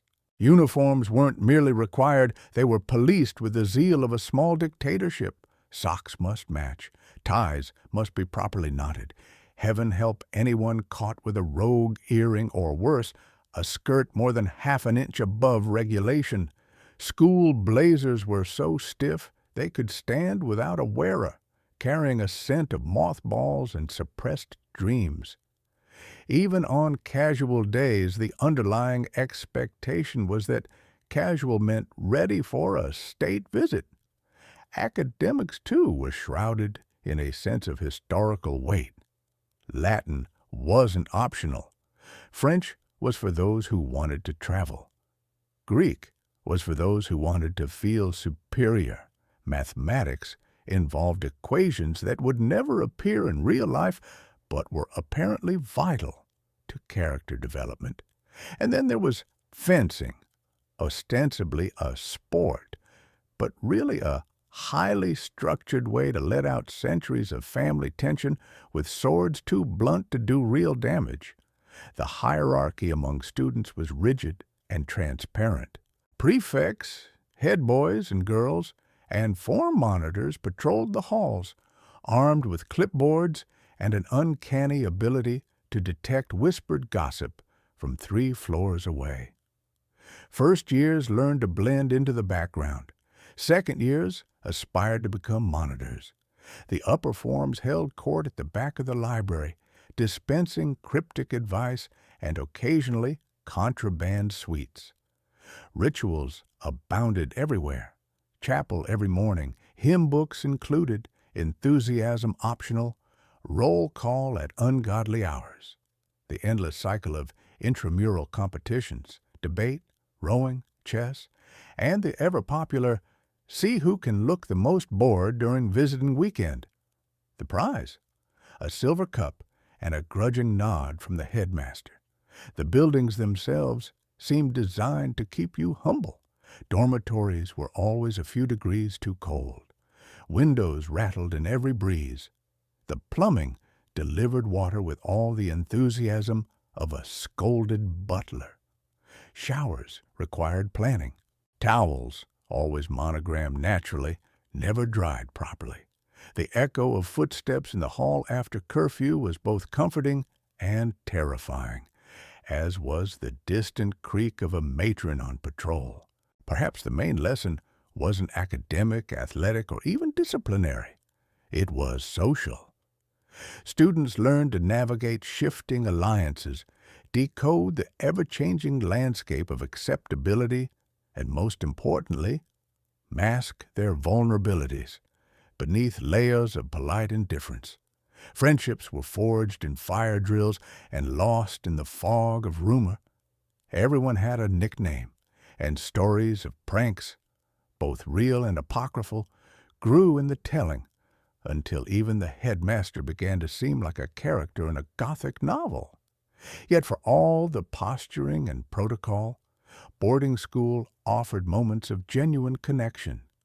Whispered secrets after lights out, snowball fights in the quad, the unspoken camaraderie of survivors. Years later, you'd recognize the twinkle in the eye of a fellow alumnus across a crowded room, a knowing look that said, yes, we survived the rules, the Latin, and the fencing. Twice a year, clothing was shifted between closets with the solemnity of a religious festival. Wool traveled to storage, linen returned from exile. You were expected to care deeply about fabrics in a way no sane person does. This was no simple spring cleaning. The biannual wardrobe migration was a multi-generational spectacle of planning, opinion, and emotional turmoil, all conducted in service of proper seasonal attire. The date was chosen as carefully as a coronation, never too soon, risking ridicule from the neighbors, and never too late, lest someone catch you in tweed after the equinox. Weather was watched obsessively, and the first mild breeze would set the household on high alert. Fetch the cedar chests, Millicent, it's happening.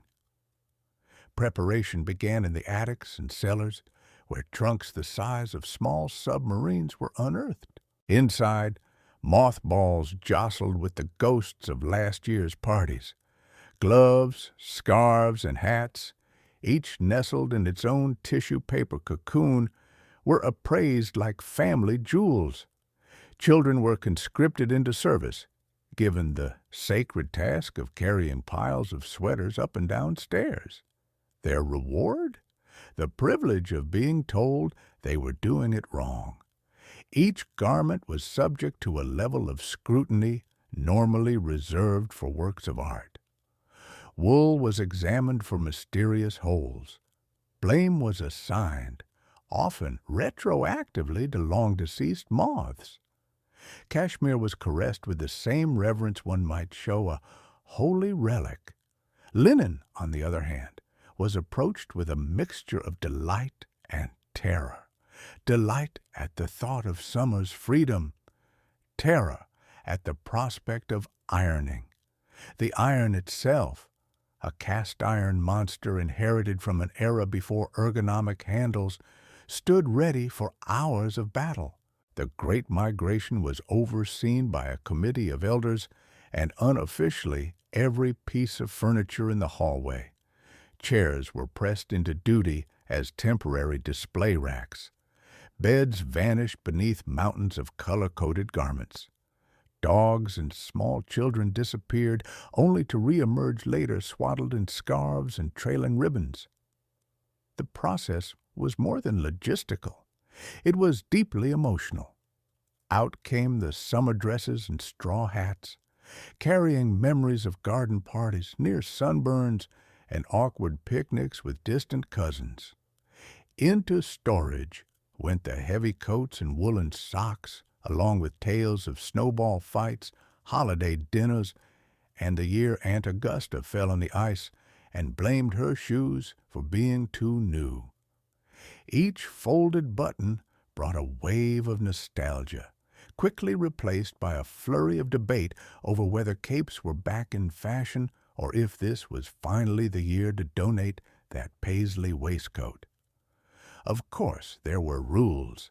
Anything not worn in the last season was given a stern talking to before being passed to charity, or in some tragic cases, to a cousin with fewer scruples about fashion. Items for country use only were demoted to the farthest reaches of the closet, where they'd gather dust and resentment until next year's migration. If an item had sentimental value, it was wrapped and rewrapped, sometimes with a handwritten note, as if it might need to explain itself to future generations. The final act was the grand unveiling, opening the closet doors and displaying the newly installed garments for all to admire. Matriarchs inspected every hanger, offering both praise and constructive criticism. "A little snug in the shoulders, dear, but you'll grow into it, or out of it, depending on the cook's mood this summer." Shoes were polished, hats were fluffed. Everything was made ready for whatever society or the weather demanded. By evening, the house had returned to normal. The wool slumbered in darkness. The linen basked in the glory of the front closet. The family, exhausted but triumphant, settled in to recover with lemonade or hot cocoa, depending on the season. Peace, however temporary, had been restored. Tonight, as you throw on whatever's closest to hand, unbothered by the judgment of scarves, remember, somewhere a linen suit dreams of summer, and a wool coat is already plotting its next escape. Names were never mere labels in elite circles. They were complex social signals, verbal secret handshakes that determined who belonged and who was merely passing through. The uninitiated could lose entire afternoons just trying to untangle introductions at a garden party. You might overhear a conversation like, quote 7, to which someone would nod knowingly, as if this all made perfect sense in their world. It was utterly bewildering to anyone else observing the exchange. It started with the sheer proliferation of titles. There were so many variations, Mrs., Miss, Mr., but also the curious sprinkling of familial ranks, aunt, uncle, cousin, first, second, or removed so many times no one remembered the original connection. Add to this honorary titles earned through charitable boards, church committees, or simply surviving 3 debutante seasons without a scandal. Some names came with suffixes, senior, junior, the third, trailing along like little status flags that everyone was supposed to notice. Woe betide the dinner guest who addressed Mrs. Weatherby as Helen, or heaven forbid, forgot the quote 8 before a cousin's name. The penalty was polite silence and a mental note that you were clearly not their sort. Then came the nicknames, operating on their own completely arcane logic. There was always a Buzzy, a Toddy, or a Muffin, names sounding like beloved family pets, but bestowed upon grown adults who'd long since outlived their original mischief. Some families recycled nicknames generation after generation, leading to the bizarre spectacle of a toddler and a septuagenarian answering to Bitsy in the same room. Surnames were wielded like social currency itself. To be addressed by your last name alone was a sign of respect, provided it came from someone within the accepted social perimeter. To outsiders, using a surname without permission was considered almost criminal, like borrowing the family silver without asking. In conversation, first names were reserved exclusively for those closest in confidence. You might be Margaret to your childhood playmate, but Mrs. Chambers to the woman who'd lived next door for 40 years. Even husbands and wives sometimes addressed each other by formal names in public, a reminder that affection was never displayed publicly. Navigating this world required careful listening and strategic ambiguity. Many a newcomer survived season after season by mastering the universal darling or dear, terms allowing you to greet half the room without committing to anyone's actual name. Tonight, as you reflect on your own connections without such complexity, remember, the sweetest music is being called by someone who knows you well. Whatever name they choose to use, as you sink deeper into your blanket fortress tonight, spare a thought for those brave souls who spent their days navigating a labyrinth of etiquette so complex that even the silverware seemed to judge them. They survived not just wealth, but the slow suffocation of rules about napkins, hats, and exactly how many times you could say thank you before being labeled emotionally unstable. Every family breakfast was a silent test, every handshake and negotiation. Every parlor room was a battleground of carefully disguised snobbery. For all the luxury, life at the top meant living under a microscope. One raised eyebrow from a matriarch, one poorly timed giggle at the wrong sort of joke, and your social calendar could be wiped out like yesterday's caviar. But inside those polished mansions and on those perfectly manicured lawns, there was also resilience, a stubborn, almost ridiculous insistence on tradition, community, and making things harder than they needed to be. These people survived generational feuds over flower arrangements, the existential terror of birthday parties, and more charity galas than any human being should ever have to attend. So tonight, as you drift off in your own bed with pajamas that don't match, with a fan humming and nobody grading your posture, maybe offer a silent thank you to your ancestors, the ones who figured out how to survive not only famine and winter, but also dinner parties with 14 forks and a room full of people pretending not to judge. Because history isn't just about suffering and struggle, it's proof that humans, in all our stubborn, hopeful, and gloriously absurd ways, will endure anything, even an oyster fork. Rest easy, knowing you won't be exiled for eating toast with your hands, and may your dreams be free of monogrammed towels and unsolicited advice from great aunts. Sleep well,